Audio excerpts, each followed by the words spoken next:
ఒక్క హనుమంతుడి మంత్రం మీరు ప్రతిరోజు విన్నారంటే మీకు ఎటువంటి నరదృష్టి ఉండదు. నరుడు కళ్ళకి నల్లరాయి కూడా పగులుతుందని సామెత ఉంది. అది 100% నిజం. ఈ ఒక్క మంత్రం వల్ల మీరు అనుకున్న ప్రతి పని అవుతుంది. మీ దగ్గరికి ఎటువంటి నెగిటివ్ ఎనర్జీ రాదు. ఈ ఒక్క మంత్రం వల్ల మీకున్న శత్రువులు కూడా తొలగిపోతారంట.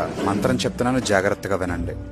ఓం నమో హనుమతే రుద్రావతారాయ సర్వశత్రు సంహారణాయ సర్వరోగహరాయ సర్వవశీకరణాయ రామదూతాయ స్వాహా. ఈ వీడియోని సేవ్ చేసుకోండి. ప్రతిరోజు ఏదో ఒక టైంలో ఈ మంత్రాన్ని వినడానికి ట్రై చేయండి. మీకు వచ్చే రిజల్ట్స్ చూసి మీరే ఆశ్చర్యపోతారు.